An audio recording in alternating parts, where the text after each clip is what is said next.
Hi, and welcome to this week's Three Legs, Four Wheels F1 podcast. It's Paul here with Sean, Chris, and Lee. And we have to apologise again for being over Skype, but not only the roads are duff on the Isle of Man, but we've got a dead car as well. possibly because of the car. duff roads. It could loosening things on the underside of the vehicle. But Wait till you have to drive around at 20 mile an hour forever. That'll do your car the world of good. But at least we've got all four tyres attached. Yes. for now. Yes. No punctures at this point. Yeah, just wait till the end of the week. So what do we reckon to, can you call it the Grand Prix of two halves? No. And people need to stop confusing Pirelli's shit in the bed on the last two laps with a decent Grand Prix. That was as bad, almost as bad, I'll say, as the French Grand Prix. There wasn't much going on, was there? Aside from the opening couple of laps and then the closing couple of laps. In between was a bit, is something going to happen? And then it did happen, but yeah.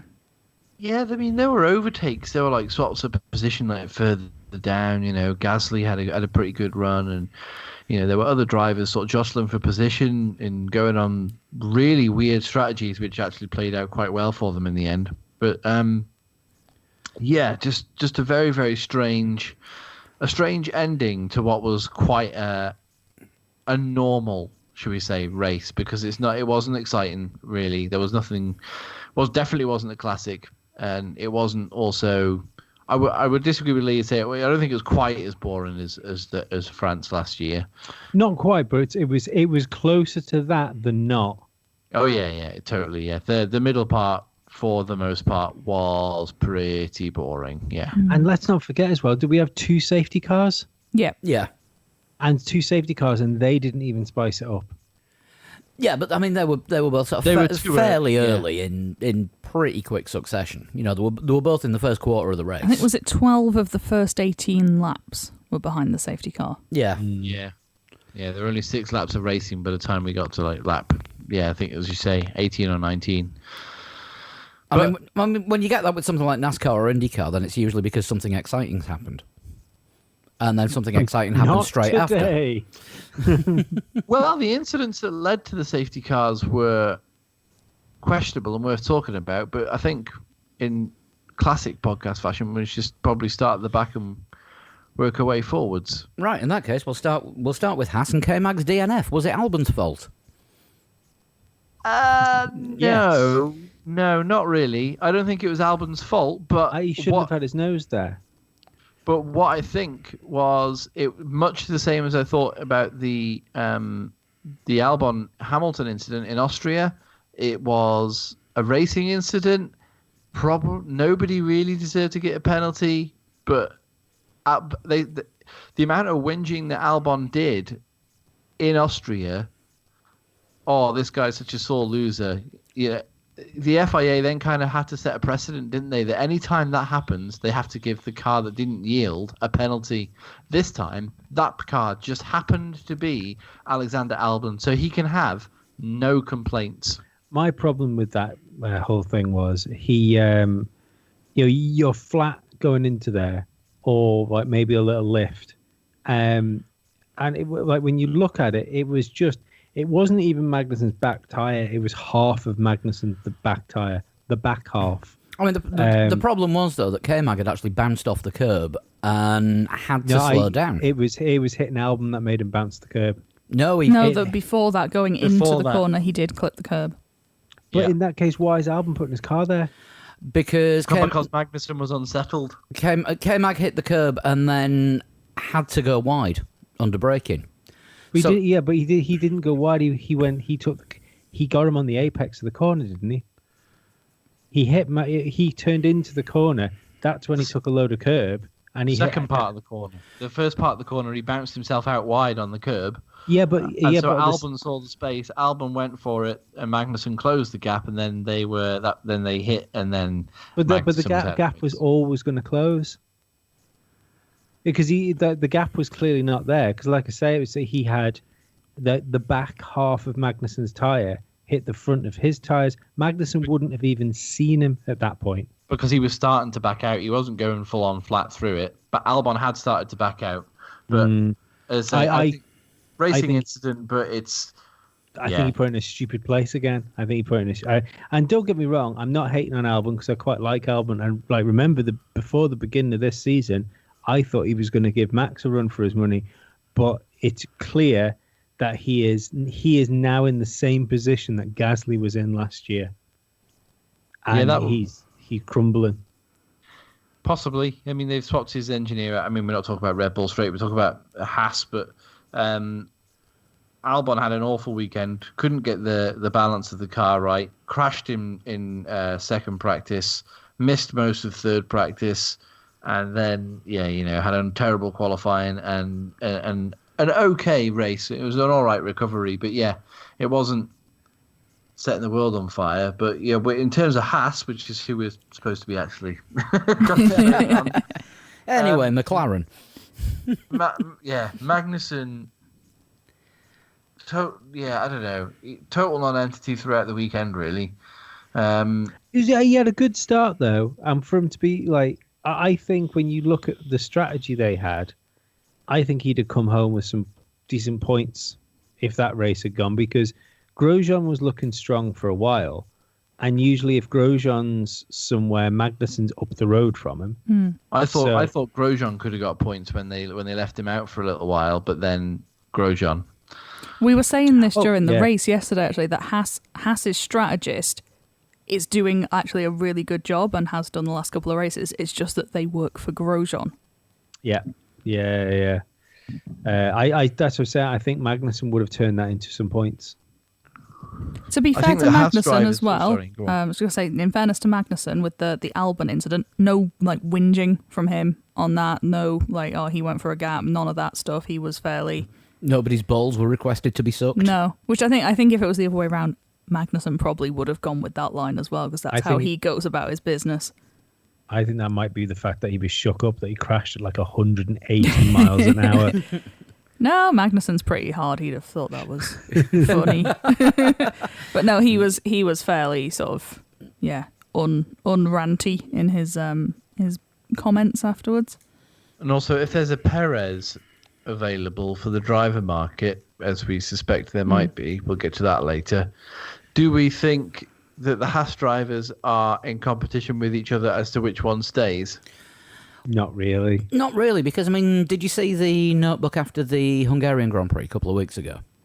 No. Ted was saying that there'd been an interview with Grosjean, who normally, by this time of year, is already looking forward to next year, because he's usually screwed this year up.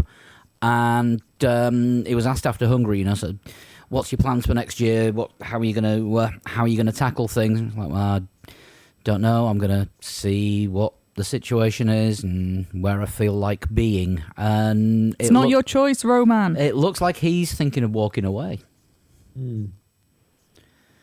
But I mean, on Sunday he was he wasn't walking away. It was a more side to side kind of thing. I do think Grosjean is in that position now where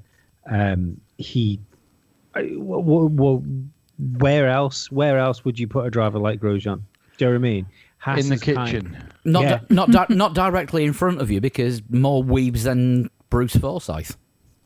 But he's not useful for anybody. It's the idea, like on paper, I'm sure when Haas took in Magnussen and Grosjean, on paper they thought, well, we've got a reasonably experienced driver, a guy which had a couple of seasons under his belt as well. But it just hasn't worked, has it? No. The weaving thing, I thought, to be honest with you, when I heard Sainz's radio, when Sainz went to go past Grosjean, I thought that was a little bit dramatic. And then I saw the replay on board from Sainz's car, and I was like, okay, yeah, maybe not. I think with that as well, you have to be a little bit dramatic just to make sure you've caught the ear of the stewards, don't you, with stuff like that? Yeah, but Ricardo didn't go for any of the dramatics, did he? When he went past, what was it? That was a bit sketchy. Yeah, and he actually took a swipe at him. Yeah, sketchy is one of the words that marries up perfectly with Roman Grosjean. But I'm more and more convinced this is the last year that we'll see this Haas lineup. I mean, this lineup could be the last year we'll see Haas. We've been saying that since 2015. But if they get a Perez would come with a lot of sponsorship. Yeah. Which might make it worth their while for another year. Yeah. Now, who's building the wall, Donald? I think. Well, Mexico are going to pay for it if Perez joins Haas. I think Red Bull might get themselves a Perez. Red Bull? Mm-hmm. I doubt it, but I'd probably quite like to see it, actually. There's no one else to put in that seat, and they won't keep Albon. Not now. There's a Hulkenberg going spare. Which one would you rather? I prefer Perez than Hulkenberg. It depends how much money you need. No, it's not. That's the fact that that Perez can find his way to the fucking podium. Hulkenberg does still list himself as Le Mans winner on Twitter, I noticed this week. I was going to say, Hulkenberg definitely knows where the top step of the podium is at one circuit. So, yeah, bad one for Haas, as usual. I am sick of saying that every week, or nearly every week. Alfa Romeo. Not as sick as Gene Haas is. No, that is true. Alfa Romeo. God. Right. What the fuck happened to Kimi Räikkönen? Because the team said front wing failure. So the wing failed before he went off the circuit, not the other way round. Yes. Yeah. He went off the circuit because the wing failed. Right, okay. The wing may have failed by running over the curbs. No one else did they? That is true. I mean, let's be honest, Raikkonen's had worse British Grand Prix. Remember when he went through the barrier in the Ferrari a few years ago? But, yeah, I don't know what to think, really, when it comes to Alfa Romeo. They're slowly becoming the worst team, aren't they? Just ever so slowly. They will be behind the Haas. They're heading back to the days when they were Sauber and they had last year's engine. Last year's bloody car. Last year's engine would be better for them at this point, though, would it not? Because last year's engine, while questionably legal, was quite effective. Yeah, I've not done one of the qualifying comparisons yet, but it could be that all the Ferrari-powered cars were slower again this year. Yeah, Giovinazzi in the other Alfa Romeo, totally anonymous, pretty much all race. He had a better result than Kimi, but I'm pretty sure that was just because Kimi's wing broke. In fairness to Giovinazzi, he did lose 2 places because of a time penalty. So he was 2 places further up the road, but he got a 5-second penalty. What was that infringement? He was speeding under the safety car. He exceeded the minimum time, or didn't. I don't know. He went too fast. Oh God! Which is shocking. Which for a Ferrari-powered car is a first for this season. Not behind the safety car, though. Come on. Under the safety car. I can't remember exactly what the deal was. I did read the document, but... Yeah, but don't forget the safety car always goes too slow. Copyright Lewis Hamilton. Maybe that's it then. Giovinazzi should drive the safety car. Absolutely not. I think Grosjean should drive the safety car. Absolutely not. Can you imagine if Hamilton tries to come alongside him to tell him to speed up and he weaves into him? Yeah, no, it's a terrible idea. Just going back to Grosjean, quote of the day was, has anyone actually told Grosjean that yes, a safety car would help him, but not if he causes it? Yes, that was on our Discord, wasn't it? It was, yes. I can't remember who put that, but no, that tickled me. Yeah, me too. But yeah, Alpha once again, anonymous Sauber. Yeah, more Sauber than Alpha, let's be honest. Yeah, not good for them, and it doesn't look good for the rest of the season. I'd be surprised if Kimi sticks around after this year. I mean, he may well do. But I can see Alpha probably swapping out both their drivers, maybe having a Schwartzman-Schumacher lineup for next year. But whatever direction they're going in, it's not working technically, and drivers don't seem to be able to. I'm not saying they're not extracting the maximum from the car, but I don't think the car's got a lot to give, which is a problem as well. Yeah. I think that's the problem, and because there's so little to give, Kimi can't be arsed, and that's the one thing that might actually save them is if he drags it along a bit, and it just feels like it's not there for him at the minute.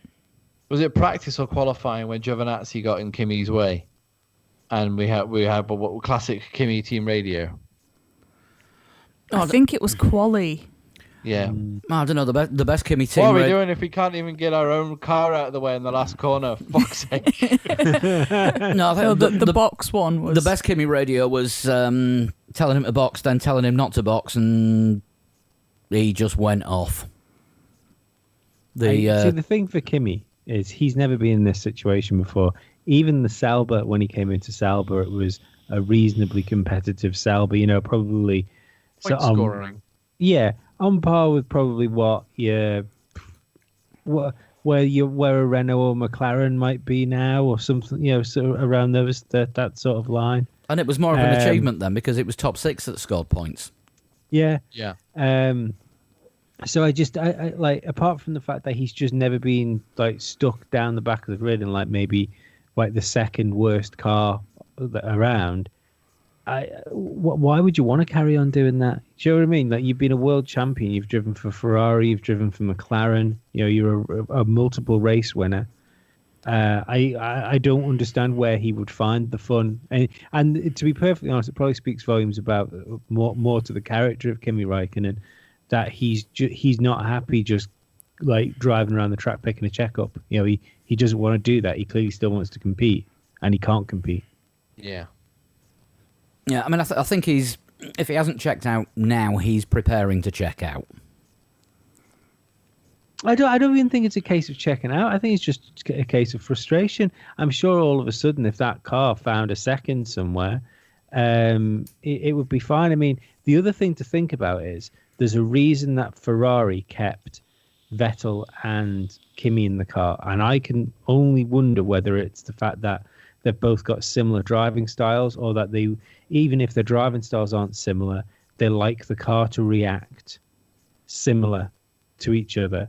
So if that's the case, then it would make sense why the Ferrari-powered cars are struggling, and out of all the Ferrari-powered drivers, it's Vettel and Kimi that are struggling the most.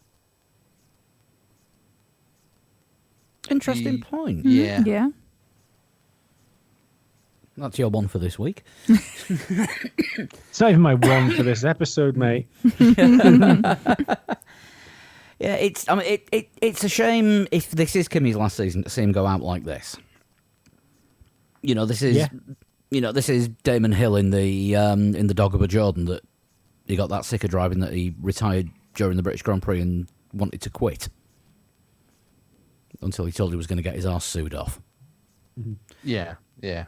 And it's looking like that kind of season for Kimi. Just it's not good. phoning it in. That's it.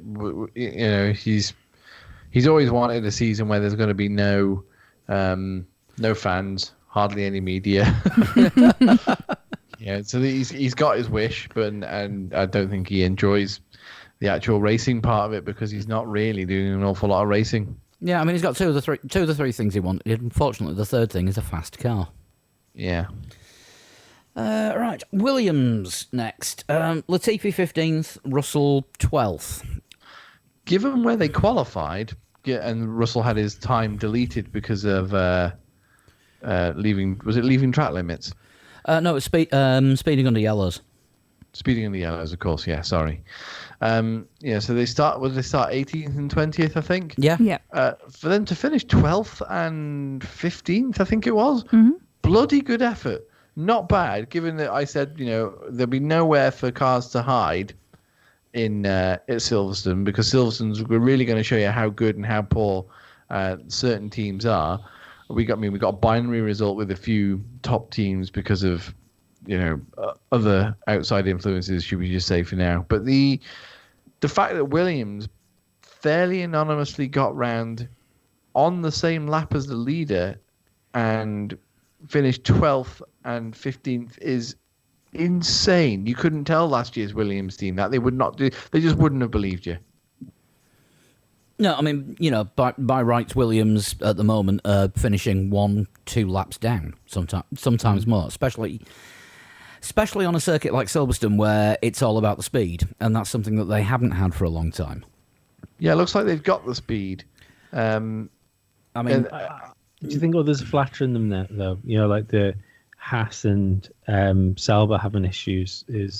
It's more dragged those teams back towards Williams than Williams get towards those. No, I disagree because Williams are finishing on the same lap as the. Oh, they've definitely improved. Don't get me wrong, but I'm just saying let's not forget that somewhere along the lines, Haas and Sauber have got worse. It's a bit of both, isn't it? I think Williams have progressed, and Sauber and Alfa have come backwards, and they've sort of switched places pretty much.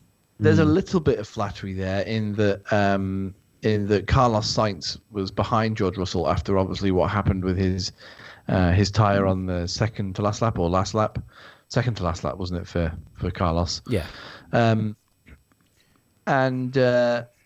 So there's a little bit of flattery there, putting George Russell up in 12th, but it's positive for Williams. It's not the fucking second coming. They haven't just suddenly built a car that's just as competitive as it was, when Turbo Era started in 2014.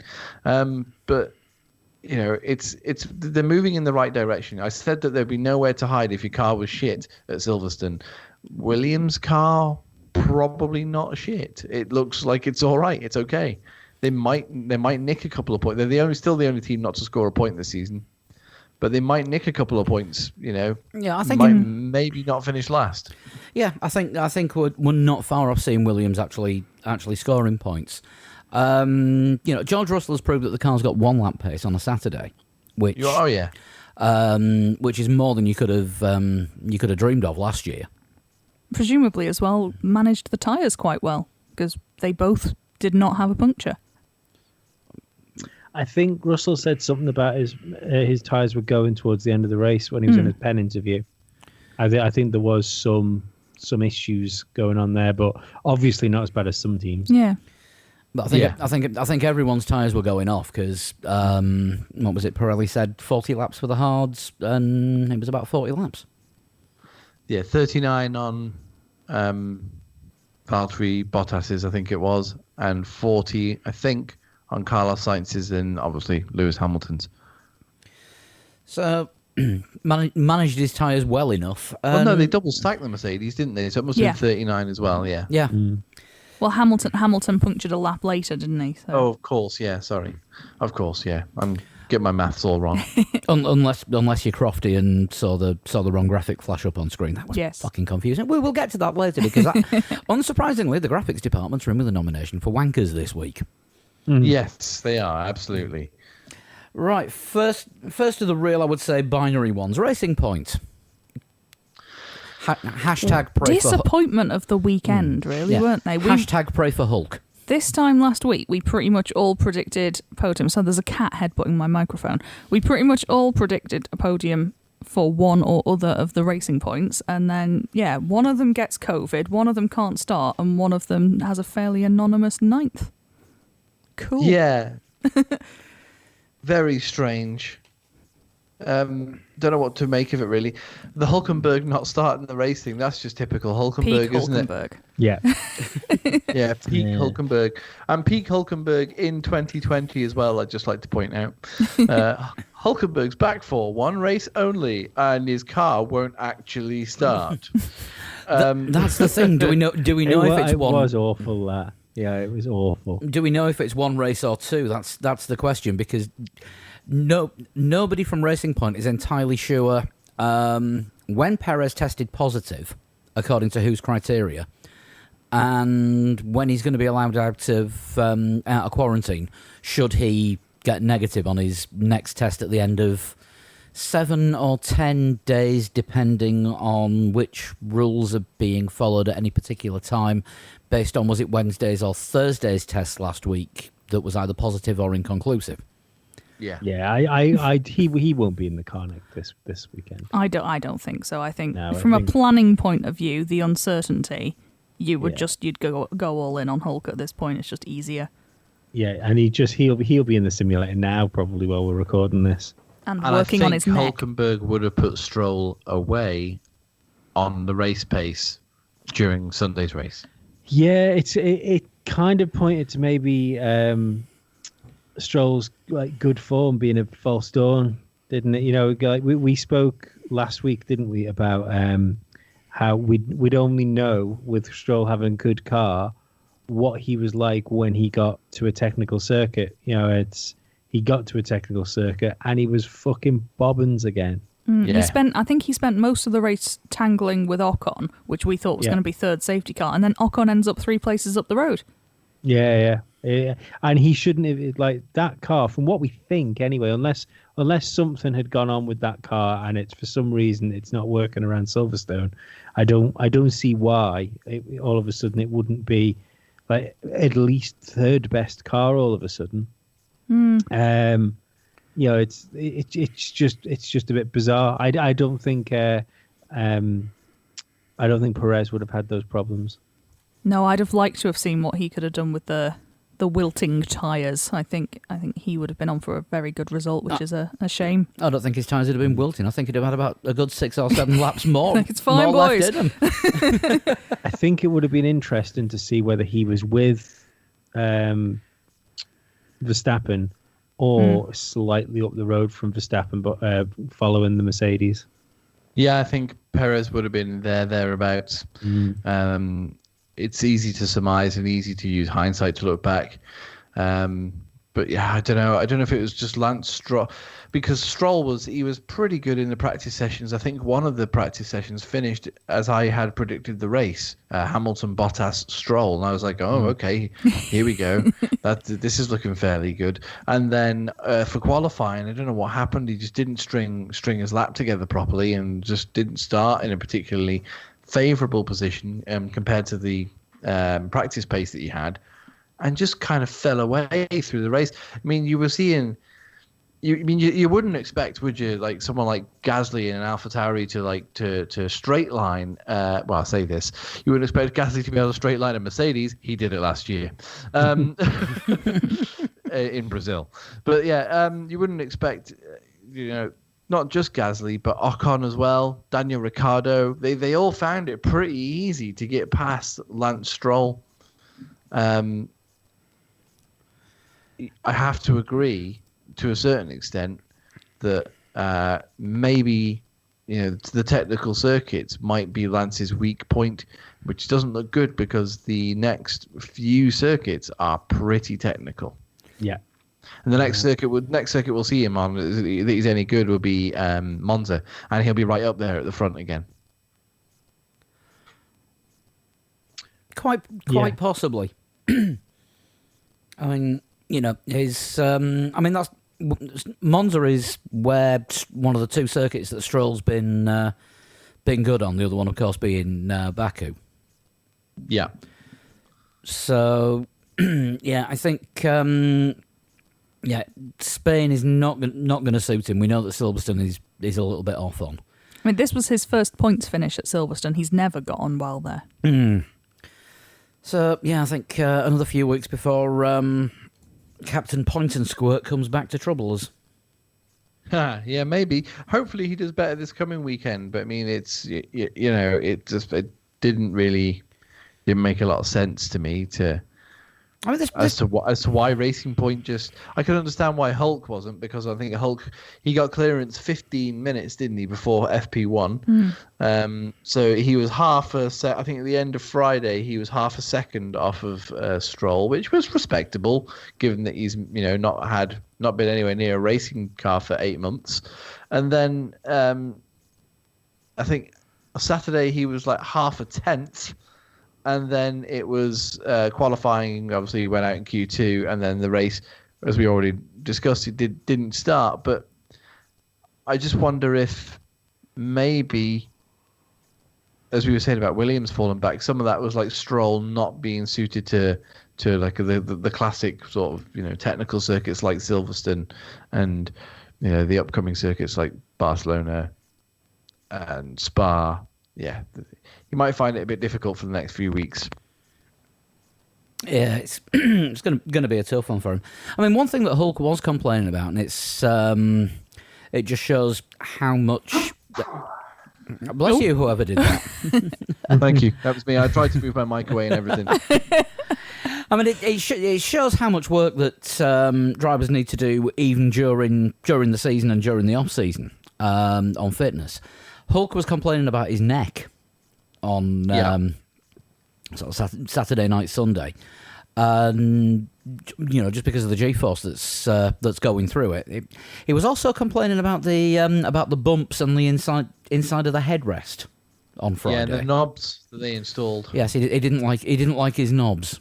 Verstappen was complaining about them as well, because Verstappen had bumpers to stop his helmet rattling around so much, but he said it was too distracting. So I think it was FP1 or FP2. They pitted Verstappen and put a headrest on that didn't have those on at all. And I think he did the rest of the weekend without them. I mean, Hülkenberg and Perez are very different specifications size-wise. So fitting Hülkenberg into Perez's car, I imagine, was a bit of a sort of squeeze and cut that bit off. And apparently they still had an old Hülkenberg seat, but he didn't fit into it anymore. Been enjoying the off-season, have you, Nico?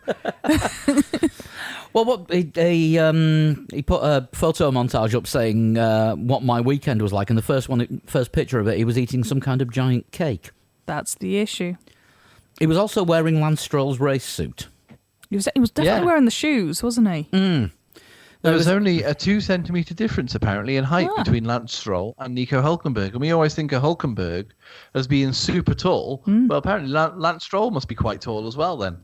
I think it's the eyebrows. It kind of deflects from how tall you see him. Refracts the light. He's just like that thing. Like, I mean, my height comes from my torso, whereas I think his just comes from head. He's got normal sized legs. Yeah, normal sized legs, normal sized body, massive head. Right, McLaren next. Looking good for a decent double points finish until this is the first one with the tyre issue, really. Yeah. Well, no, not really. The first one. The first one on our list with the big tyre issue. Oh, I suppose, yeah. Did we skip AlphaTauri? Oh, God, we did. Yeah. We did. Yeah. Yes. Let's talk about AlphaTauri. We'll talk about AlphaTauri instead. Let's do that first.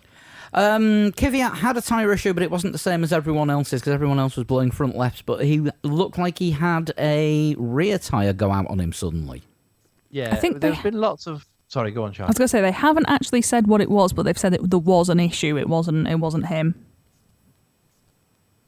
Yeah, and it was lots of people on social media being very, very mean to Danny Kvyat, calling him the torpedo for going in too hard and torpedoing himself. It's just like, well, no, he torpedoed the cameraman. He may have caused the cut on the tyre by driving aggressively a little bit too much over the curbs or whatever, but it was the tyre went on him. Him to know that's the thing with this tyre problem that Pirellis have had is there's been no warning for it. Yeah, I mean, in previous years, you've at least had some warning when it's going to go, but these were just straight delaminations. Well, it wasn't even a delamination. There was I saw some stills of it, and it was just his tyre collapsed on him. It 1 second he was fine, and the next minute going into that corner, it was just gone. So on our Discord chat, we were saying it was because it wasn't even under. I mean, it was on the way into the Beckett's complex, which isn't a lot of load on the one side of the car anyway. No, but it happened as he was unloading that side of the car, so it wasn't even as though it was under full load for that corner. It was just he was unloading it, and then all of a sudden the car snapped round on him. So I felt really bad for Danny Kvyat. I was worried about him at first. I was. Because that was a big crash, and he didn't seem to be moving at first. Yeah, but he got out of the car and he was okay. He was just angry more than anything. I think he was probably just having that minute, wasn't he, to just sort of compose himself before he got out the car. Yeah, angry with himself when really it wasn't actually his fault. Makes you wonder whether he thinks he's under threat as well. So if he was worried it was his fault instantly because he is in a Red Bull team. I was going to say, what's the name on his paycheck that says under threat? You've got to assume, haven't you, if Red Bull did bring in someone like a Perez, does that mean Albon goes back to Toro Rosso? Or not Toro Rosso, AlphaTauri? In which case, who's coming out? It would be Kvyat. You think so? I think whatever happens there, especially Daniel Kvyat would seem to fit well. Haas might be a good safety net for one of them. Yeah. I think Pierre Gasly's done a fantastic job so far this season. And, since he got his feet back under the table at what was Toro Rosso last season and now AlphaTauri again this year, he's been brilliant. Yeah, he's done really well. I still don't think he'll get brought back up, though. No, I think he's between, isn't he? He's too good for that team, but he's not good enough to be in the Red Bull.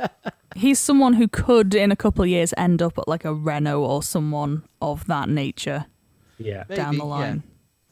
Yeah, I mean, what Gasly is doing now isn't an audition to get back into the Red Bull, but it's an audition for another team on the grid. Yeah. I don't know what happens to them. I really don't. Meat grinder. It's just an odd one, isn't it? Because we've seen them go through plenty of drivers, but there's always been plenty of drivers to go through. We've never seen Red Bull in a situation where promoting someone to the main team is, essentially every driver that they have that's Formula One ready has been through that seat now. Yeah, I mean they've got a few in F2 and F3 which will be ready to go in a couple of years. But was it Tsunoda and Deruvula? Deruvala's shit. Tsunoda and Liam Lawson in F3 would be the ones that I think they would probably be looking at. Yeah, they appear to have given up on Yuri Vips now, and I think he's in like Formula Renault 3.5 regional. He's in Formula Regional. What's the fuck's it called? Formula Regional European Championship. He's with like Arthur Leclerc and Jamie Chadwick and whoever else is in that series. I can't remember. I thought Arthur Leclerc was GP3 in it this year. No, or he's F3 in. He is in the Formula Open Renault European something or other. Fair enough. And it used to be the Alpine series or whatever it used to be called. I think so. Yes. And occasionally Billy Munger last year, he got a couple of drives in that one. Did he? I thought he did Euro Formula Open, which is different, but similarly worded. It's the same words in a different order and People's Front of Judea. I think Euro Formula Open, is what was FIA European F3. Before that merged with GP3. F3. Yeah. FIA European Formula 3 and GP3 merged and became F3, and then a load of other series with very complicated names turned up. Basically, it's a Dallara chassis with a Mechachrome engine in the back and younger drivers. All they need Formula to do is Flavio. All they need is like the boxing belt system, and that'll make it completely fucking a mindful. Oh, talking of boxing, anybody see the spectacular fight camp that Sky had this weekend? Oh, that was amazing. It was in Matchroom Sports' back garden somewhere in Essex. Right. And they warned all the neighbours that there might be some shouting. There might be some shouting, and we're going to keep the noise down apart from the drones flying over, the firework display, and Sweet Caroline playing. Oh, good God. It was about as Essex as you'd expect. Sounds awful. Yeah, it was. And I was very disappointed that they didn't have a better name for... Because, with the major boxing cards, there's always like a big name for the big fight, like the about to knock the other guy out, or this time it's personal. This time it was... you spilt my drink, so I'll spill your blood. Well, no, they didn't even have a name for this one, and they were missing a trick because the featured main bout was somebody Cheeseman against somebody Eggington. It's like fucking omelette right there. Yeah. Who's going to come out on top in this omelette? Anyway, I digress as I frequently do. Gasly, we were on. Yeah. Great performance. Yeah, battled well Absolutely. with Vettel. Made up a few places after that. Yeah, finished 7th overall, which is a sterling performance for an AlphaTauri in general. Yeah, ahead of a Red Bull. Yes, ahead of Alex Albon in the Red Bull. Yeah. Yeah, where he goes from here, no idea. But it's turning into a positive season for the expensive scarf sellers. Yes. Yeah, they're doing okay. They're doing all right. Do we know if they've got a face mask range yet? I imagine that's something they would be... They were the only team, weren't they, that didn't have their own face mask range? Kimi's side of the Alfa Romeo garage weren't wearing branded face masks. Giovinazzi had his own. Why has Giovinazzi got a range? That's... I don't know. Italian? If he's likely to have a range of anything, it's going to be men's hair care products, isn't it? His hair's not that good. It's just thick. It's plentiful. Yeah. Nothing wrong with that. Plentiful hair can equal good, says the guy who hasn't had a haircut for a year. Talking about erectile dysfunction isn't easy. Usually, we just brush it off or blame ourselves, saying things like, I lost my mojo, or we just avoid it altogether with excuses like, I had a long day at work, or sorry honey, I'm just not feeling it. But with Roman, it is easy to talk about it with a healthcare professional who can prescribe real medication. It's simple, safe, and totally discreet. With Roman, you can get a free online evaluation and ongoing care for ED, all from the comfort and privacy of your home. A healthcare professional will work with you to find the best treatment plan. If medication is appropriate, Roman will ship it to you with free 2-day shipping.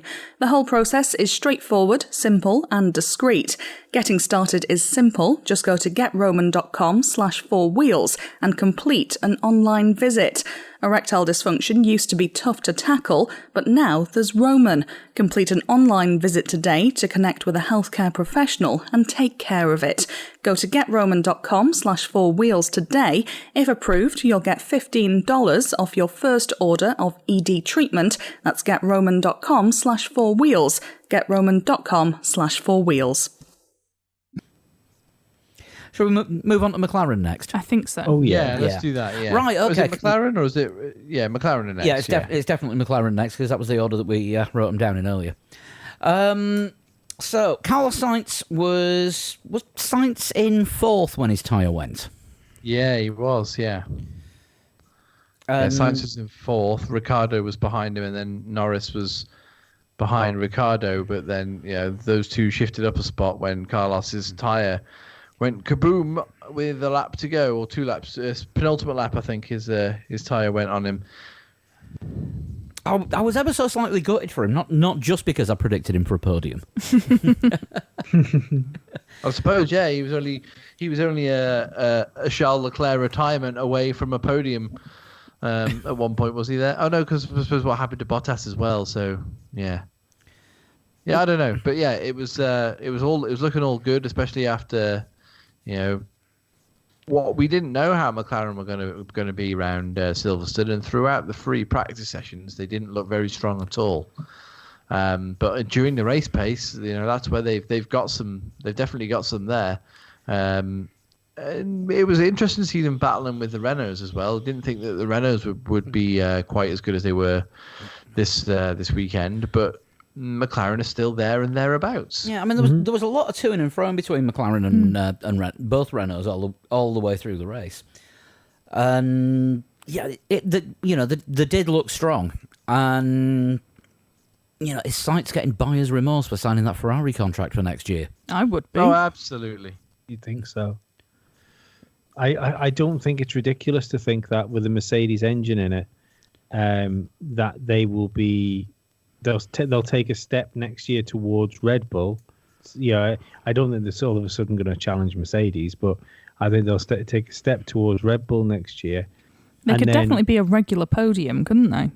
Yeah, but like the year after, I don't see with the rule shake-ups and stuff like that why that car isn't a potential championship contender. Yeah, maybe. It's a total reset, isn't it? So obviously we can't know, but it's certainly The momentum usually carries on, doesn't it? The team that builds momentum beforehand usually carries it on into the rule change. So you would hope that this is the start of the upswing for McLaren from here. They can carry that to next season if we get a full season in 2021. Mm-hmm. And hopefully by the time 2022 rolls around, they'll be in a strong position. Well, even the fact that that Ferrari is saying they like at best they'll be able to compete in 2022, but no race wins until then. I know, but as we've said, but isn't that on this show before with the engine freeze? I don't understand how all of a sudden Ferrari are going to bridge that gap. They've gone down the cheating. Road. But unfortunately, that hasn't worked now, has it? But, you get the feeling that they chose the cheaty road, and you wonder if you know how like when you hear teams say that they've gone in the wrong direction with something. If you've chosen to do that, and that's where you're going to make your gains up on your competitors, how easy is it then to walk the cheating back, and then do it legally forward? To me, that doesn't sound like something you can do. That sounds like something that's going to have to come with a complete engine regulation change. So I think Ferrari are fucked until we get new engines. Yeah, I mean, if they're having to essentially start again on an engine that's now been around for is this season 6? Season 5? Season 6? They're going to be so far behind. It's not going to happen. Yeah. Season 7, I make this. Jesus. I know I'm harsh on Ferrari, but I just want any Ferrari fans that are our listeners that are listening to this that think I'm getting pleasure out of this. I want them to know I absolutely am. No matter how much they think I'm enjoying seeing Ferrari struggle, I'm enjoying it much more. Is this why you're not wearing pants? Well, things get restrictive, don't they, when we get excited? I was just trying to find that tweet where somebody said, please, Lee, don't stop Ferrari bashing. I'm loving it. Yes. Yeah, don't worry about that. I was doing that well before we were doing a podcast. I was doing that when Schumacher was still in the car. Not going to stop now. No. If anything, they've had a slight respite for a little bit because I happen to like Fernando Alonso, Kimi Räikkönen, and Vettel. So there's always been that bittersweet thing for me because I wanted Alonso to do well, but he happened to be in a Ferrari. Now it's all fucking off because they've got that some strange little child that keeps whinging all the time about things. I do like Carlos Sainz. I think that's a shame, but I think if he starts beating Charles Leclerc, then I'll just reap the rewards of that because that'll mean a more cryy Leclerc. Yes, yeah, absolutely. I'm not talking about Ferrari right now, but Leclerc I thought was excellent this weekend. Well, we are doing Ferrari next, actually. Are we? So seamlessly we should move on moving from one to the other. I just want to say I thought Lando Norris was. I don't think he was spectacular by any means. He was slow and steady, and he benefited from two people ahead of him having an issue with their tyres, and that's why he moved up the order. But that's another top 5 finish for him. Just to interrupt, I've just seen a comment come up on Discord saying, "True, Ferrari have a whinging child, but at least they've got Leclerc at his side." Hey. Yeah, okay. I think Vettel's probably just decided he's checked out already, hasn't he, of Ferrari? No, he's stick a fork in him. I barely noticed him yesterday. I think Ferrari are doing him. I don't know if Ferrari are doing him. I think it could be a little bit of both. I think Ferrari are like, you're running this spec this weekend, and Vettel's like, oh, it's shit. And they're like, is it really? And they're like, well, I'm not telling you. How many times have you seen a driver get out of his car and try and fix his own pedals? Yeah, twice. That's not right. That's so weird. Do you know what I mean? Twice he did it because it happened in both practice sessions. The last driver I saw try and do that was Jenson Button, but that was in the Le Mans 24 hour. Oh no, sorry, wait. Vettel didn't do any running in the first practice session, did he? No. Because there was a problem with the car. What was it? Some kind of oil pressure problem? I think they said. Possibly, I can't remember, but Vettel didn't get any running in the first session at all whatsoever. So that probably hampered his progress a bit. But I mean, he's 4-time world champion. I don't think he's pushing as hard as he can. I think he's literally just I don't think that's it. I don't think he's got the confidence in the car to push. But look at it this way, right? When Alonso was in the Ferrari, yeah, he fucking carried that team on his back. Like that, the car was awful. He ended up fighting for a world championship that he had no right fighting for in it. He was getting wins that I think if you'd have gone with the Kimi Räikkönen, Felipe Massa lineup, I don't think they'd have got wins out of that car. I agree. And then because all of a sudden it was yet another moment in the Ferrari's fallen to bits. Who do we blame? On the way out the door, they started blaming Alonso for it, which I always thought was ridiculous. And I feel there's a little bit of that with Vettel now. It's yet more problems. So because it's Vettel that's going, it's Vettel now. It must be Vettel's fault. As soon as we get another driver in, that'll fix everything. Yeah, I agree with that. Much in the same way as I think Verstappen's doing that kind of job at Red Bull at the moment, sort of pulling that team along a lot further than they maybe are. Either that or Albon's just not doing the job. No, I think it's a bit. I don't know. I think a lot of Red Bull's problems this season. It's not down to Albon. It's the car just isn't as good as every previous one that Adrian Newey's designed. Yeah, well, Horner's kind of admitted the same, hasn't he? But yeah, the Ferrari thing, they've thrown all their eggs in the Leclerc basket, haven't they? Vettel is almost dead to them. He's literally just there for this year. If Sainz comes in and puts Leclerc away, they've got a real problem.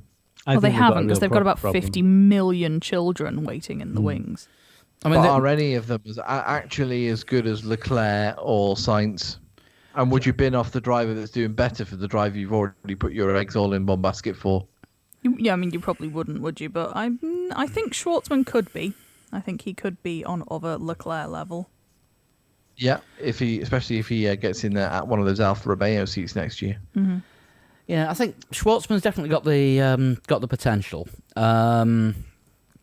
Schumacher, I still remain to be convinced by. And as for Giuliano Alesi, how has he still got a job? He's off at the end of the year, isn't he? He'll get meat ground. Schumacher, for me, is he'll just have to be one of those people that when he gets to Formula One, it might just click for him. Sometimes you get drivers that come into Formula One and it just, for whatever reason, in a similar way to the blown diffuser sort of era of when like the Red Bull had all the downforce in the fucking world. It worked for Vettel. Having that planted rear end really worked for him. I think that's. I don't think whereas people like Hamilton and Verstappen will adjust themselves around a car, I think Formula One's going to have to come to Schumacher. And that's a fair point. Yeah, that's a fair thing to say. I did say though, again, going back to the whole sort of there's nowhere to hide if your car is shit, and I did worry about Ferrari. Again, Leclerc, brilliant performance. I exclaimed out loud, fucking hell, when he put that qualifying lap in. I thought he had no right to be anywhere near the front in that Ferrari. And he put a lap that I think he put him half a second or something down on Hamilton's insane lap. Obviously he was then pushed down by Verstappen after that, but he qualified well and he maintained his position for most of the race. He was on for fourth, I think, until Bottas's tyre went bang, and then all of a sudden Leclerc, he inherits another podium because of another Mercedes mistake. Don't forget his podium in Austria was because of Hamilton's penalty with Albon.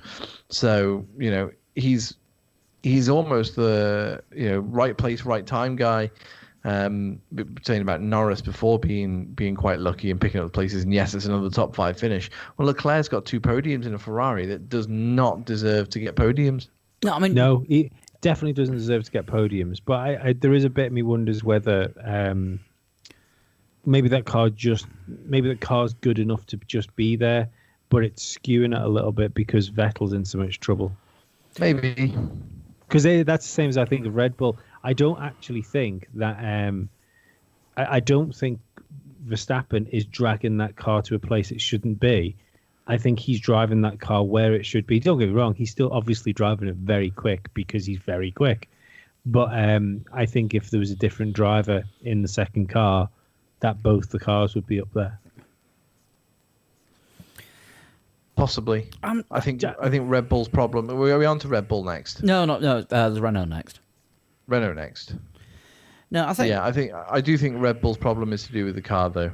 And Verstappen's just able to, as you're saying before, like adapt. Do you think it's a bad car though?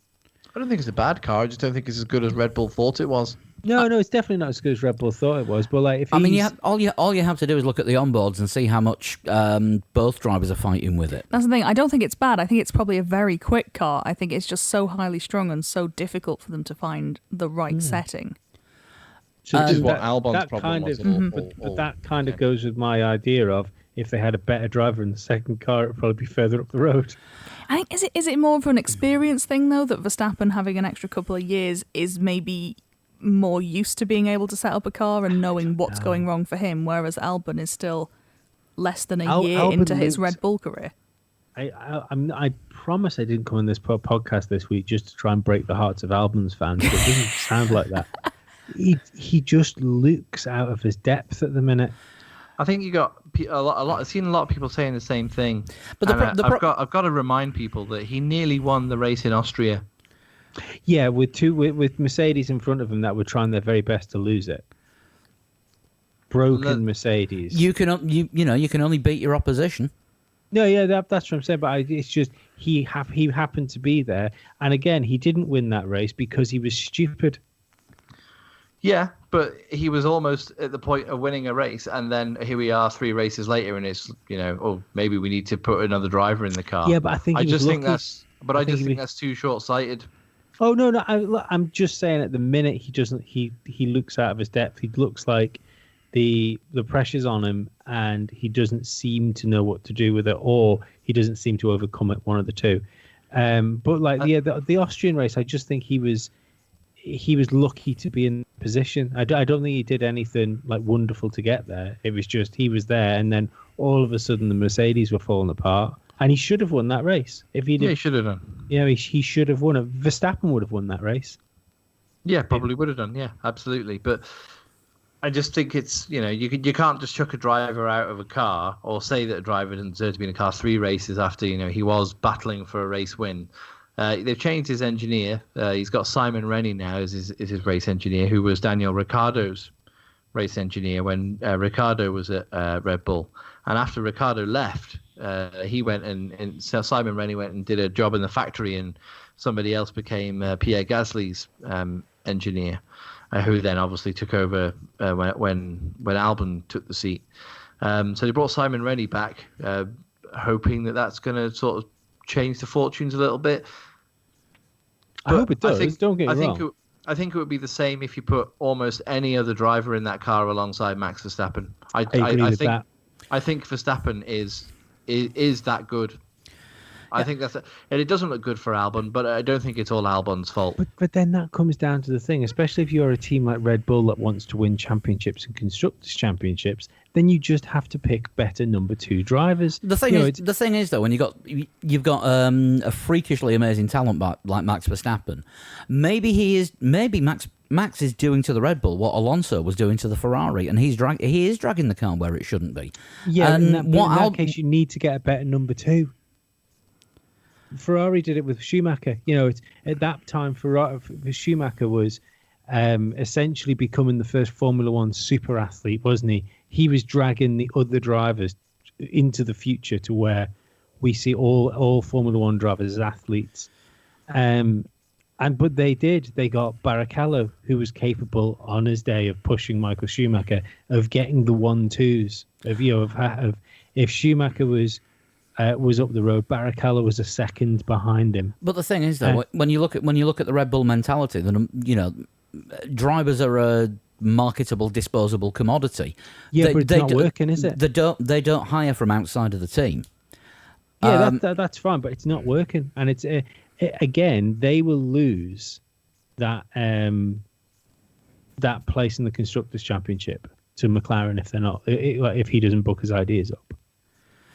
They should have. I don't think it's a question of booking his ideas up. I think he's getting. I think Albon is getting out of that Red Bull what it's capable of doing. Max is the one taking it to a different level.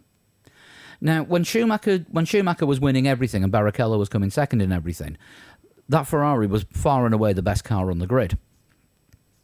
Yeah, and they had the. You're still talking about the third best car in Formula One at the minute, possibly second. It's not like he's dragging a Renault up to the McLarens. When we say it's not as good as we thought it was going to be, we thought it could challenge for a championship. It can't challenge the Mercedes, but that's because the Mercedes have fucking spaceships. I'm just beginning to wonder if the Red Bull isn't actually as good. I think it's a good car. No, I think they just don't know how to set it up. I think it's a good car, and I think it's. I think this all stems. No, this all stems. Let's be honest. The team is building the car around Max. The whole team is built around Max Verstappen. Absolutely.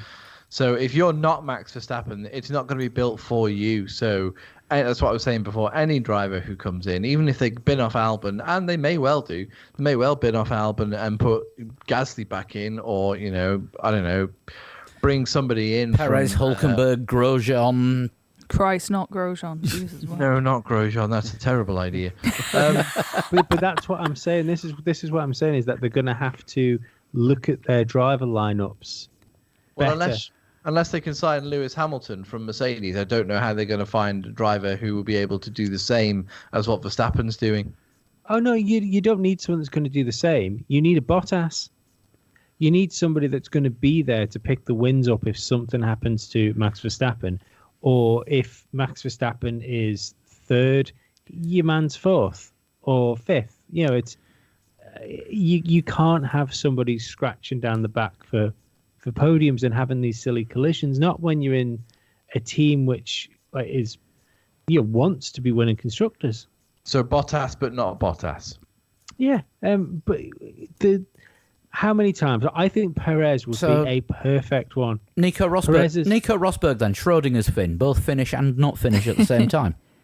Nico Rosberg would be absolutely perfect for it because I think as time has shown us, I think Nico Rosberg was a lot better than we gave him credit for. It's just that they have to rename the team Beige Bull.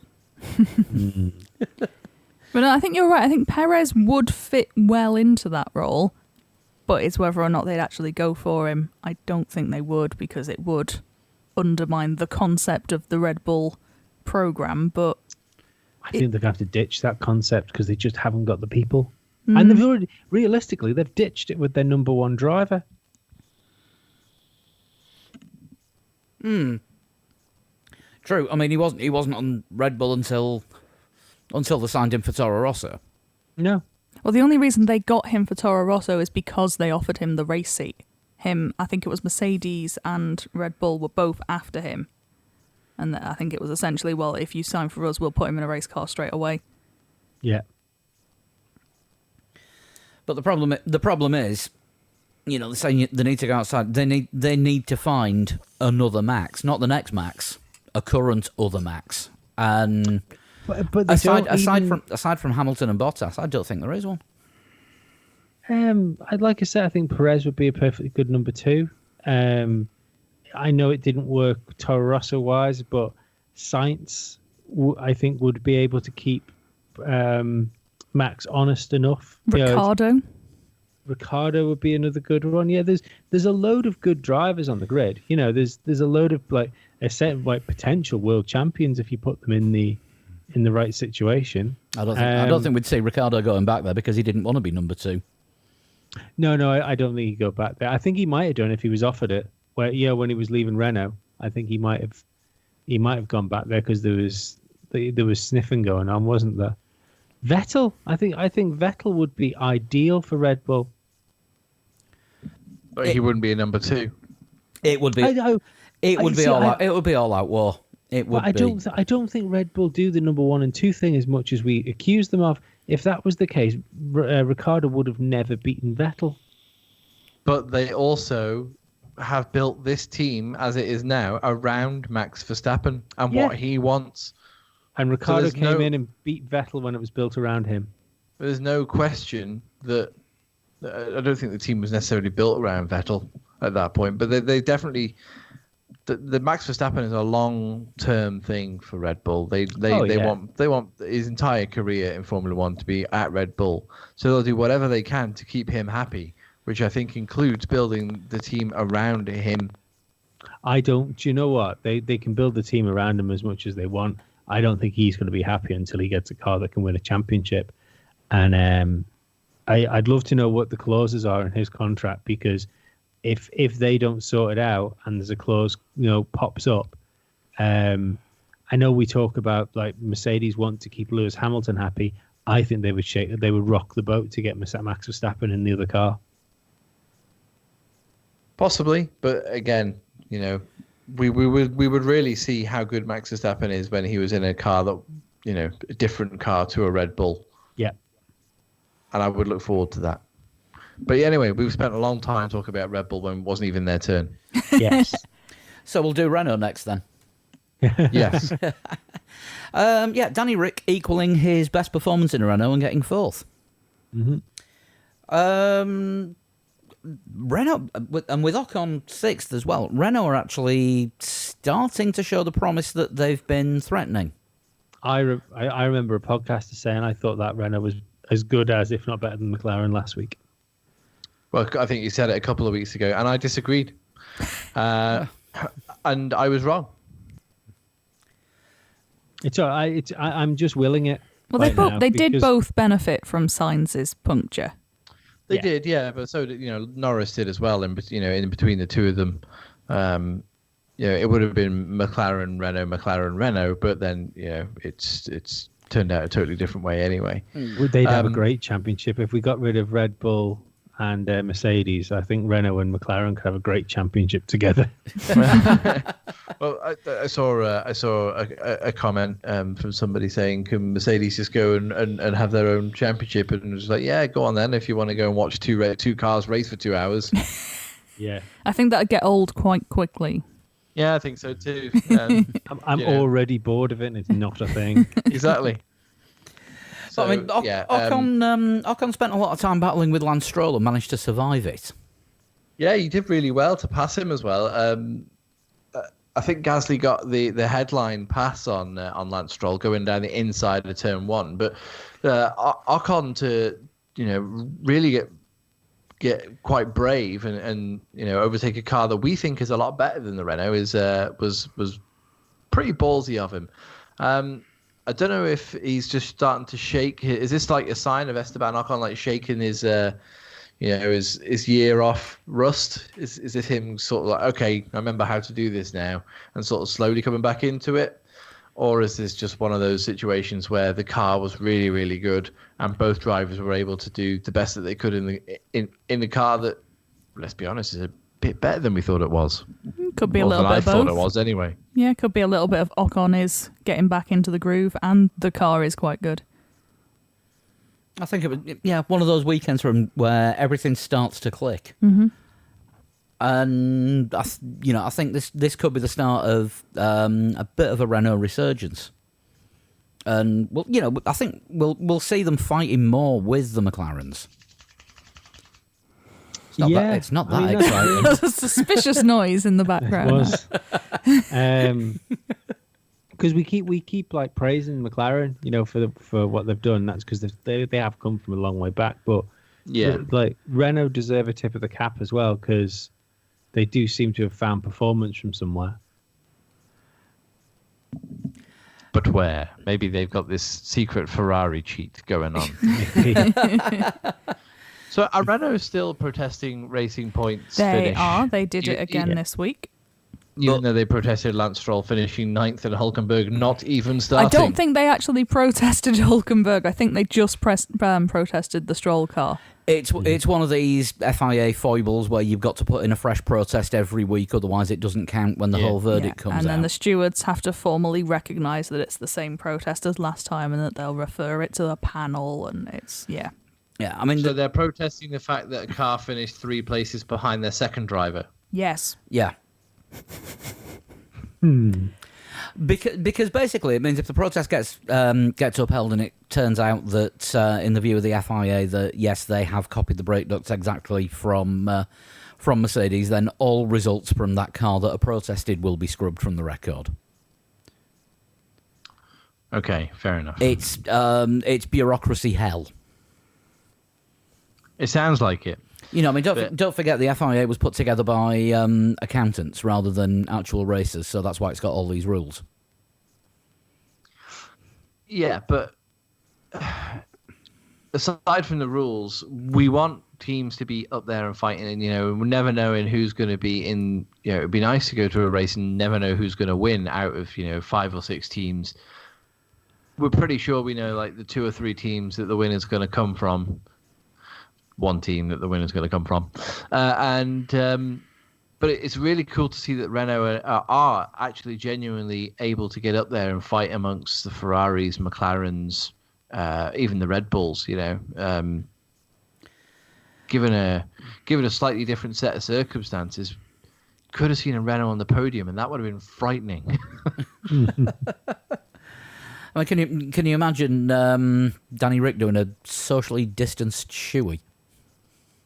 It just wouldn't work, would it? He'd be all right, wouldn't he? He just couldn't sort of go handing it around to anyone in case he's got like COVID toe. I think that's called a verruca. But I mean, it's been the best 2-car performance we've seen from Renault this season, and going back a good couple of years. And from any team at that race, really. Yes, best 2-car performance. Best team performance, should we say, at Silverstone. Yeah, definitely agree with that. And that leaves us with Mercedes. Well, it was all looking so good for a 1-2 finish. Bottas was kind of pushing Lewis a little bit. He'd get the gap down to 1.3, 1.4-ish, and then Hamilton would open up the taps again, and then it'd be 2 seconds, and then it would just shrink again, and it was fairly, as we were saying before, a fairly pedestrian race, and then Bottas went and had a puncture. And then all hell broke loose. Yes. It was like Bottas had opened the gates of hell. I don't know what Finnish words he spoken inside his helmet when that happened, but he literally summoned some kind of demon. I'm sure if I was to look in certain sections of my music collection, then those words would be replicated, usually by bands that wear like black and white corpse paint. And spend time in prison. Yes. Did you hear what Lando said on the live stream he did later on that evening? No. And someone asked him about Mercedes and stuff, and he said something along the lines of, all I'm going to say is, if you can do half a lap on with a flat tire and still win the race, you probably realise you're in the right car. Yeah. Yeah.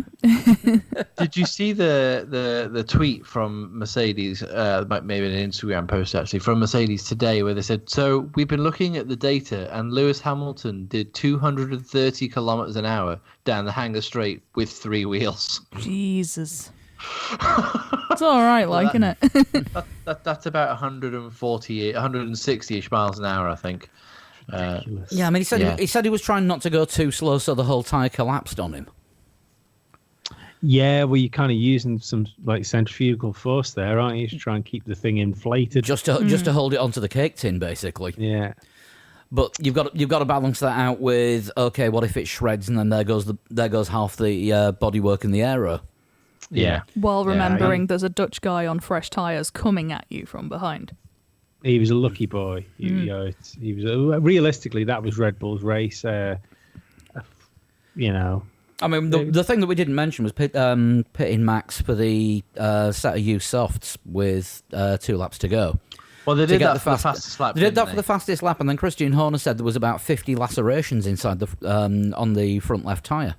Yeah, Max's tyre was knackered. Yeah, you could argue that maybe he would have won it if he'd stayed out, or maybe he'd have done the same as Bottas. Yeah, maybe he'd have got the puncture, and we would have seen Danny Rick on the podium. Yeah, 6 to 1, a £5 note I had on him. Damn it! Damn you, Red Bull. But, it's. I'm not enthused though about watching that race again this weekend, especially now the teams know about the tyres. Did you watch that YouTube video that I put in the chat? Not yet. No. Oh, with his team radio. It's Lewis Hamilton and Bonno on the team radio for the last lap of the race, including the puncture and all the countdown going to the line. It's pretty interesting to listen to. Yeah, I've not watched the video, but I found the transcript of it, and there's a lot of numbers on audio. There. Yeah. But question is, did Bonno actually believe him that the tyres had gone this time? I think you could actually see it. Yeah, you could tell that tyre was not good. My favourite part of the race, I think the highlight for me was Max telling his engineer to drink. Yeah. That was my highlight of the race. That's when we knew that Max was bored. I got bored with those stupid fucking graphics. Stop telling us what the wear is on the tyres. I know. Or the battle forecast. Our friend Battle Forecast can just disappear as well. Tell you what, Lewis's tyre was flat. It was flat, and it said it had 10% left in it. Yeah, you know what I mean? Tell you what, we'll do this. We'll do this now. The graphics department wanker. Oh yeah, totally. Yeah, 10%. Yeah. 60%, but it was totally knackered. 10%. No, but 10. If you're looking at phone battery, I'd say if I saw, I've got 10% on my phone, I've probably got an hour and a half left on that. Like, that's not a flat tyre. An hour and a half of phone battery is not a flat tyre. I mean, 10% of a hard tyre at that race is meant to be 4 laps, isn't it? Yeah, absolutely. That's not. You're not doing 4 laps on that. No, you're absolutely not doing 4. I don't even know how Lewis got round the parade lap at the end, because on that the audio that you hear on that YouTube video that I posted in our private chat group, Bonno tells him to stop the car because they don't want to damage it, and Lewis like, I think I can actually get this all the way round and back again. He's like, no, don't do that, just stop the car, we'll come and get you. It's like, no, too late, I'm on my way. Like, and I actually don't know how that car got round the parade lap, let alone the bloody 3/4 of the last lap with no tire essentially. I loved how quickly the Pirelli guy was there with the bag for the carcass as well. It's like, mine. We will have that. Yeah, totally. Tell you what. Go on. I was gonna say I worried. I not worried, but I was. What's the word? I didn't believe Lewis Hamilton when he said, "I was super calm on that last lap." But listening to the transcript, he was. He just goes, he's like, "Oh yeah, I've got to punch you guys." And then then Bonno just feeds the information to him all the way to the end, and he's a bit panicked when he crosses the line because there was no checkered flag. Wasn't there? Oh, that's it. Oh. No, there was no checkered flag. Is that what he was saying? Is that the last lap? Is that the last lap? Oh, right, cool. I didn't realise that. Oh, right. Checkered flag guy was obviously distracted by the chaos. Try sleep. Oh, they got Pele in to do it again. He was just turned around having a conversation with somebody else. Either that, or he had like repetitive strain injury for showing the black and white one to Romain Grosjean. We have a cat related odor issue going on I at the do minute. not smell it. Oh, It's not reached me. I'll swap seats with you. We'll power through. It's fine. Yeah, we've got no choice. We're nearly there. We're like a couple more seconds to talk about Formula 1, a total shunt away from sleep. So it's not sleep that's the issue. It's Febreze. As a prediction. Hang on a second. We need to do rock stars and wankers. Yes. Because we haven't done those. Rock stars. Pirelli. No rock stars. They got it. No. No. Pirelli. They got it right. No, not for me. I'm not. I found that race so boring. And because they didn't get it right, because there was no warning. It's not like they wore down in 40 laps. They got to 40 laps and exploded. They said that tyres. That was the life of the tyre. Yeah, they said they've got a life of the tyre. Lifespan of the tyre is going to be 40 laps. That's not right. That's a serious tyre issue. That's not getting anything right. No, that's what they said. It was 40 laps, and it was pretty much 40 and laps. The thing is though, don't forget it was the front lefts that went on Hamilton, Bottas, and Sainz, and it would appear that it was caused. Early indications are that it was caused by debris on the track from Kimi's front wing. Possibly, yeah, maybe. I've got a funny feeling it's going to end up being like different tyre pressures, and it's been the curbs that's done it. But because Max has had, according to Christian Horner, approximately 50 lacerations in it, and that was the front left as well. Mm-hmm. So 4 front lefts going in very similar circumstances. It could well have been bits of carbon fibre. I think it's more likely to be the curbs in that case, though, because you're not going to get like the 4 front lefts happen to hit the same debris, on the same then fail or like be almost failing. I don't know, because if Kimi's wing went right on the line, and Leclerc must have missed it. Yeah, and I think as soon as one or two of those cars goes through, by the time Max has gone through, it disperses, doesn't it? Yeah, I think it's more down to the curbs and like Kvyat's rear right went. And that just exploded. There was nothing right about that. And that was well before Kimi's wing went. Yeah, I wouldn't say that Pirelli were the rock stars, though. I would say. I don't know who you'd have as the rock stars. To be honest with you, there was no real rock stars. The race was kind of boring. Renault? It was very boring. Renault, maybe. Yeah, maybe. Yeah, they certainly did look like rock stars. Wankers, definitely the graphics department, especially when they were showing an onboard from Bottas's puncture and put a caption for Hamilton on the screen, which sent Crofty into an absolute fit and the rest of the planet. My wanker is remembering that 2021's rules aren't coming until 2022 and we really, really need them. Don't forget, we've been saying that's going to happen since before they decided that. Well, we've been saying that since 2019. Yeah, no, but it's never been more apparent to me that we need that there needs to be a real shake-up in Formula One because it's getting dull, and it's the fact that Lewis Hamilton had like the puncture, half a lap, still won the race. We won't see unless there's a double technical retirement. If there is a Mercedes still on the track, we won't see another team win a race this year. Don't forget that was only because Max pitted. Max probably would have won the race had he stayed out. Yeah, but I think that's such a fluke thing that's happened there with the tyres that they will be so on top of that this weekend. As we are in for an ultra boring race this weekend unless there's rain. Well, there is not rain forecast currently. No, it's going to be hotter. It's going to be a 2-stopper this weekend because we're 1 compound softer. Yeah, and they'll probably change. Like I say, they'll change the pressures so the tyres last longer, and it's not going to be ideal. I think we'll just see similar amounts of medium and hard running, but there's going to be unless we get the safety car issue again, there's going to be more pit stops.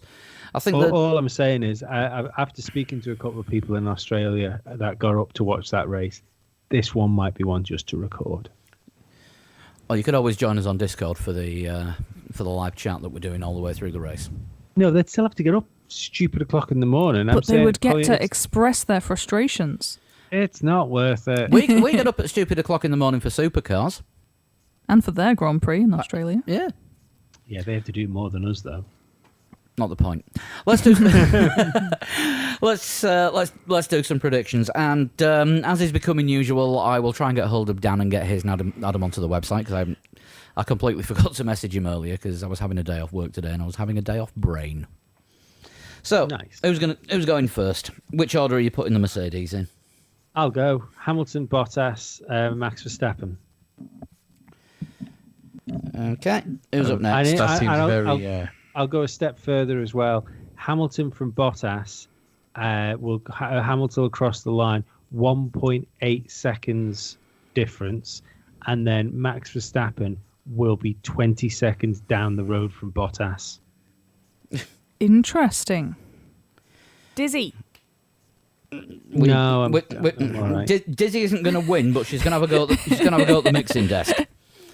Paws do not go on the mixing desk. We will move a cat. Right, we've got a guest predictor this week. Jana has given us her predictions again. Thank you very much, Jana, because I didn't put an appeal out to anyone, and Jana was there on Discord, so we've asked her. So thank you for doing that again at short notice. She's going for a Hamilton win, Bottas second, and Norris third. With a lack of rain for wankers, and Danny Rick being another rock star for giving us the one interesting overtake. That'll happen. That's fair enough. Okay. Who's up next? I will go Hamilton win, Bottas second, and I think I'm going to go for a Sainz podium. Went well for me this week. Chris, do you want to go? Yeah, I'm going Hamilton win, Verstappen second, Bottas third. Ooh.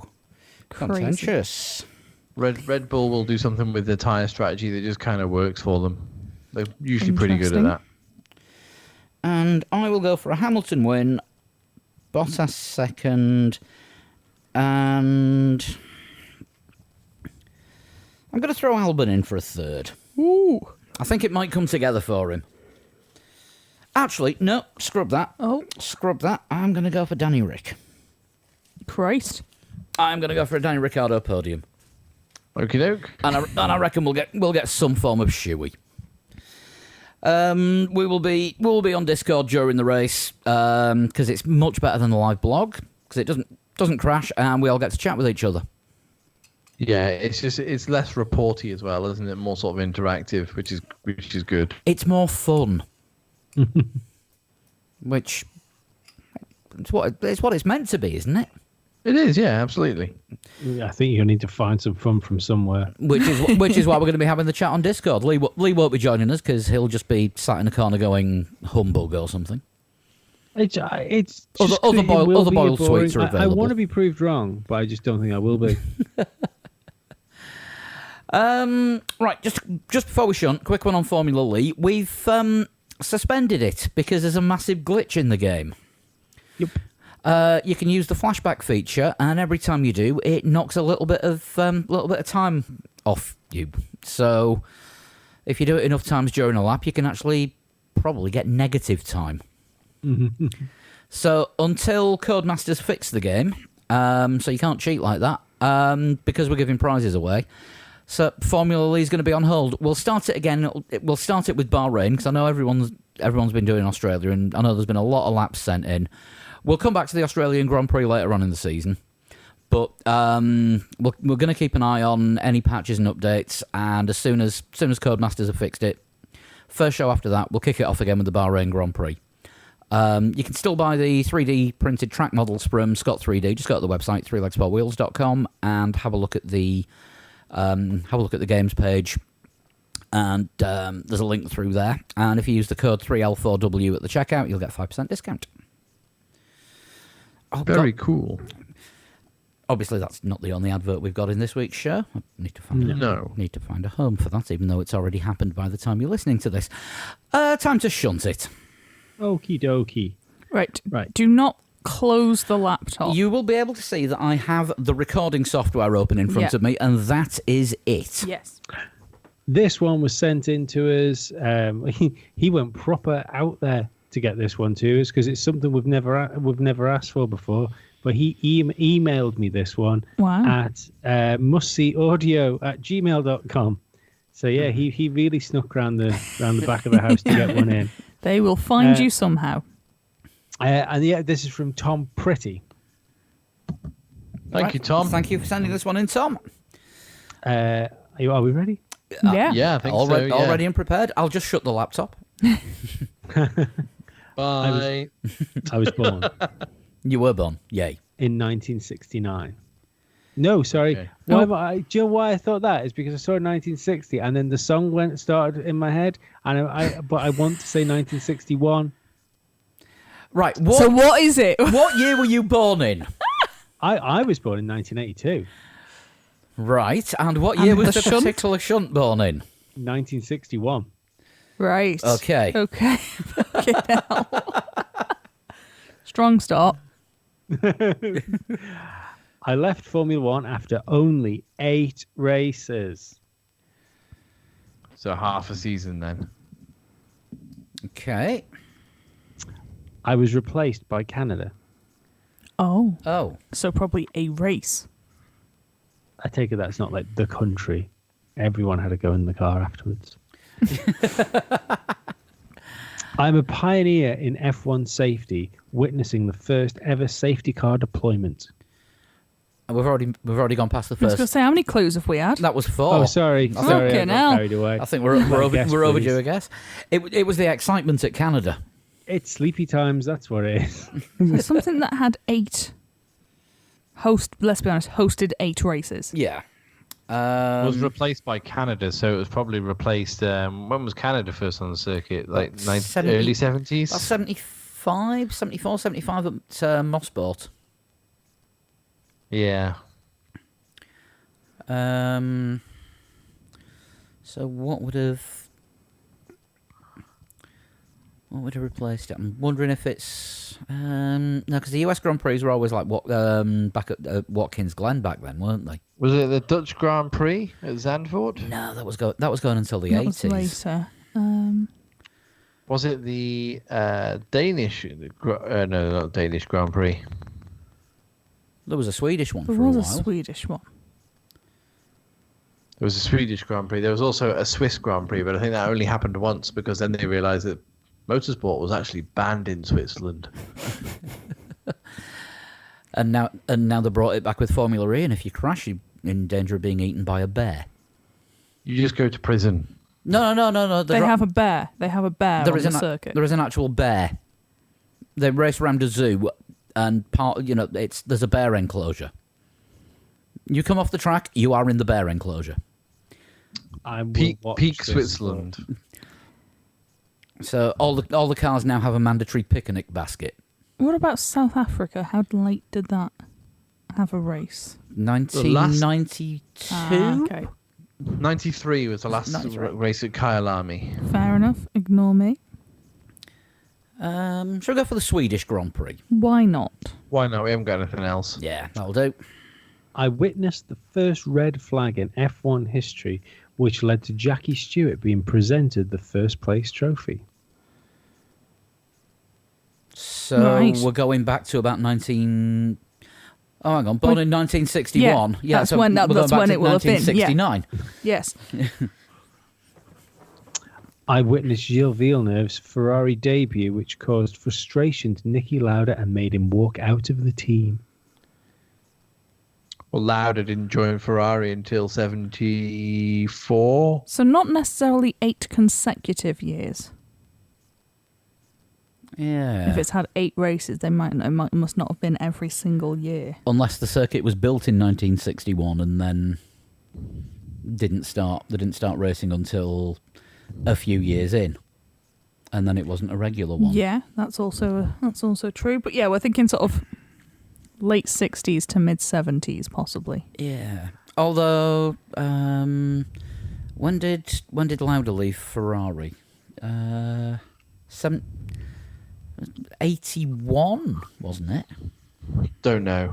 Where- He witnessed Gilles Villeneuve, didn't he, as part of the team? Where was the Brazilian... Because we need a guess on this one, because that was number 6, wasn't it? Yes. Where was the Brazilian Grand Prix before it was at Interlagos? Was it at Sao Paulo? I fucked the last one, so you can have 7 and then give me a guess if you want. Not and Sao that leaves Paulo. you 3. Interlagos is Sao Paulo. Ignore me. Should we go for that seventh clue and then a guess after this one? I most likely will never see a Formula One Grand Prix again, but I'm still actively involved in international racing.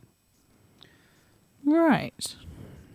Because the old Grand Prix circuit, the old Brazilian one, became the Olympic Park, didn't it, for the 2016 Olympics? That would be about right.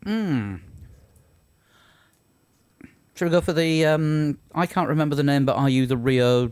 Is it Rio Grand Prix Juncadella? circuit? No, that's a corner, isn't it, at Interlagos? Ignore me.